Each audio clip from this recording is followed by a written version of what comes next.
खबरों में आगे बढ़ेंगे। दिल्ली के सत्ता का रास्ता उत्तर प्रदेश से होकर गुजरता है क्योंकि देश की सबसे ज्यादा 80 लोकसभा सीटें यही हैं।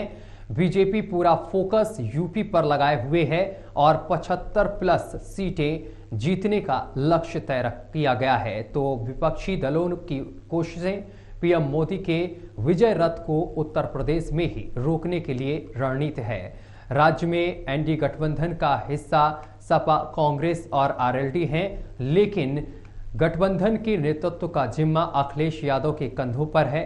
सपा ने लोकसभा चुनाव को लेकर 3 दिवसीय अपने नेताओं की बैठक बुलाई है, जो 8, 9 और 11 जनवरी को अलग अलग नेताओं के साथ मीटिंग करेंगे।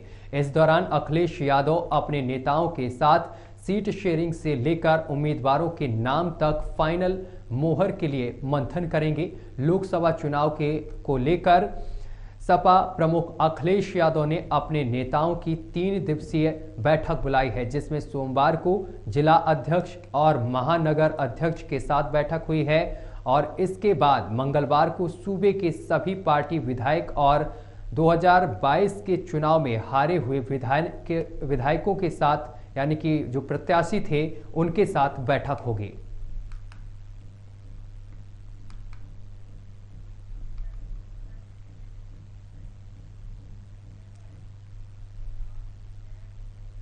खबरों में आगे बढ़ेंगे। कांग्रेस के पश्चिमी उत्तर प्रदेश से पूर्वी छोर तक यूपी जोड़ो यात्रा के समापन पर कांग्रेस प्रदेश अध्यक्ष अजय राय वाराणसी लौटने पर काशी विश्वनाथ मंदिर पहुंचे हैं। प्रदेशाध्यक्ष अजय राय ने कांग्रेस नेताओं के साथ बाबा विश्वनाथ के गर्भगृह के दर्शन पूजन किए हैं। अजय राय ने बाबा का आशीर्वाद लिया है। इसके साथ ही अभिषेक करने के साथ ही उन्होंने मंत्रोच्चारण के साथ पूजा अर्चना की है और काशी विश्वनाथ कॉरिडोर परिसर में अन्य विग्रहों को माथा टेका है और पूजा अर्चना की है। इसके बाद वे काल भैरव मंदिर पहुंचे हैं, जहां आरती की है, तो बड़ा गणेश मंदिर लोहटिया में पूजा अर्चना की है।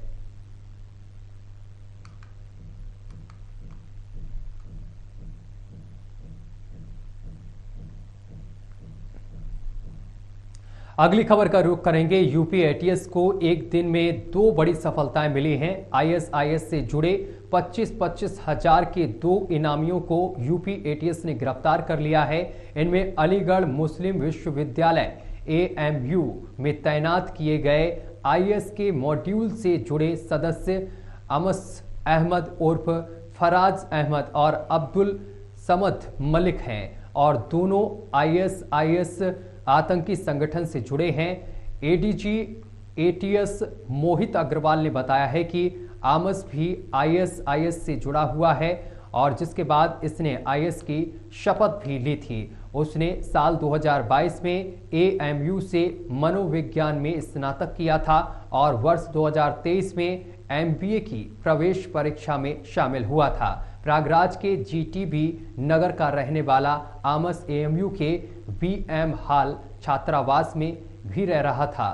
बताते चले कि एटीएस ने 5 नवंबर 2023 को अलीगढ़ से आईएस आतंकी अब्दुल्ला अरसलान और माजविन तारिक को गिरफ्तार किया था। इसके बाद ही आमस अंडरग्राउंड हो गया था। फिलहाल इस आरोपी को भी पुलिस ने गिरफ्तार कर लिया है। कहीं ना कहीं बड़ी सफलता मिली है। अब इससे लगातार पूछताछ की जा रही है। पूछताछ के बाद पुलिस को कई बड़े सुराग मिल सकते हैं।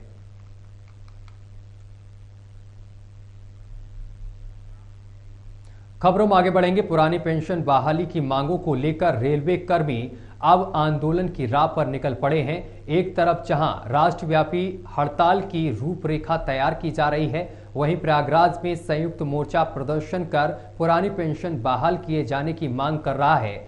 निर्णय लिया गया है कि north central railway men's union मंडल कार्यालय के सामने प्रतिदिन 11 जनवरी तक आंदोलन जारी रहेगा। सोमवार को भी यहां रेलवे कर्मियों ने अपनी आवाज उठाई और उपवास भी रखा।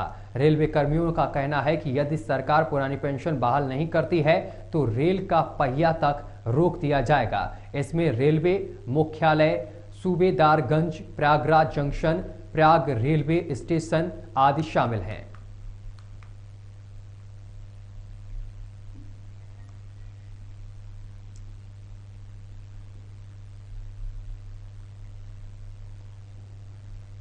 खबरों में आगे बढ़ेंगे। अब बात करेंगे हरदोई की। हरदोई जिले के पाली थाना क्षेत्र में हुए व्यापारी हत्याकांड में मुख्य साजिशकर्ता रविकांत की पुलिस के साथ मुठभेड़ हो गई है। पिहानी कोतवाली क्षेत्र में हुई मुठभेड़ में पुलिस की गोली पैर में लगने से रविकांत घायल हो गया है, जिसे हरदोई के मेडिकल कॉलेज में भर्ती कराया गया है। रवि के खिलाफ बाराबंकी और सीतापुर में भी आपराधिक मामले दर्ज हैं।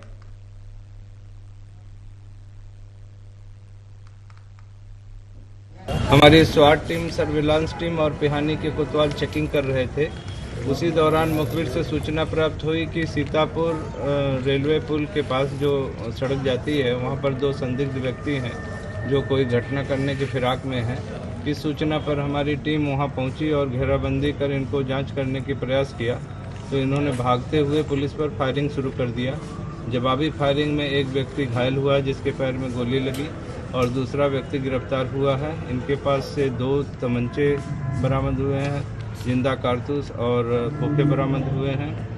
पूछताछ पर पता चला कि इसमें एक रविकांत पुत्र आमोद है जो कि 19 दिसंबर को रविकांत ने अपहरण की साजिश रची थी, जिसमें रामजी मिश्रा का अपहरण हुआ था। तब से फरार चल रहा था और इस पर 25,000 का इनाम था।